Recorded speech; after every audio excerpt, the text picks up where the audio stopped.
Presidenti Amerikan Donald Trump ka ringjallur ambicien e tij për të fituar kontroll mbi Grönlandën, duke argumentuar se ishulli arktik është jetik për sigurinë kombëtare të Shteteve të Bashkuara dhe i nevojshëm për të penguar kundërshtarët në rajon. Trump ka refuzuar të përjashtojë përdorimin e forcës ushtarake për të marrë kontrollin e territorit strategjik. Grönlanda ka thënë vazhdimisht se nuk dëshiron të jetë pjesë e Shteteve të Bashkuara.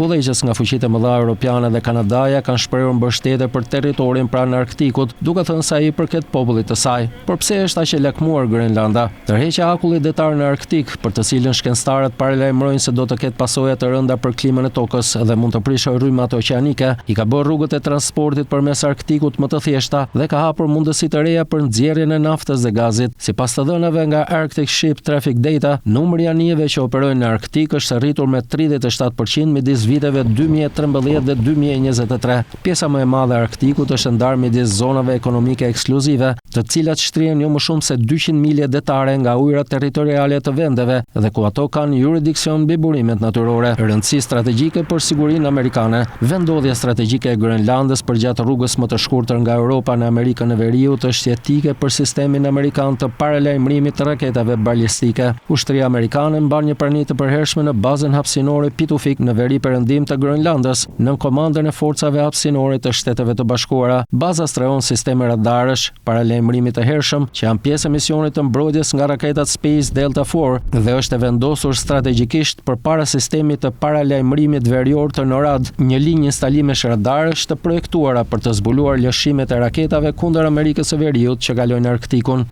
Një studim i vitit 2023 tregoi se 25 nga 34 mineralet e konsideruara si lëndë të parë kritike nga Komisioni Evropian u gjetën në Grönland. Burimet e gjera të pashfrytzuara të vendit përfshin metale të rralla si grafit, bakër, nikel, zink, uranium, titan, ar dhe diamante dhe 60% e territorit jo akullnajor të ishullit nuk është studiuar ende. Nxjerrja e naftës dhe gazit natyror është ndaluar në Grönland për arsye mjedisore dhe zhvillimi i sektorit të saj të minierave është penguar nga burokracia dhe kundërshtimi nga popullsia indigjene. Grönlanda është më shumë se 3 herë më e madhe se Teksasi, shteti më i madh në Shtetet e Bashkuara të Amerikës dhe ka një popullsi më pak se 1/10 e asaj të Detroit, Michigan. Shumica e popullsisë jeton vetëm në 20% të ishullit që nuk është mbuluar përgjithmonë me borë dhe akull. Përgjatë gjithë Bregdetit, Grönlanda ishte një koloni daneze deri në vitin 1953 kur u bë zyrtarisht pjesë e Danimarkës. Ajo fitoi më shumë autonomi në vitin 1979 me themelimin e parlamentit të saj dhe mori autonomi më të gjerë në vitin 2009. Një sondazh në janar të 2025-s tregoi se 85% e banorëve të Grönlandës nuk dëshirojnë të bëjnë pjesë e Shteteve të Bashkuara të Amerikës, me gati gjysmën që thonë se e shohin interesin e Trump si një kërcënim.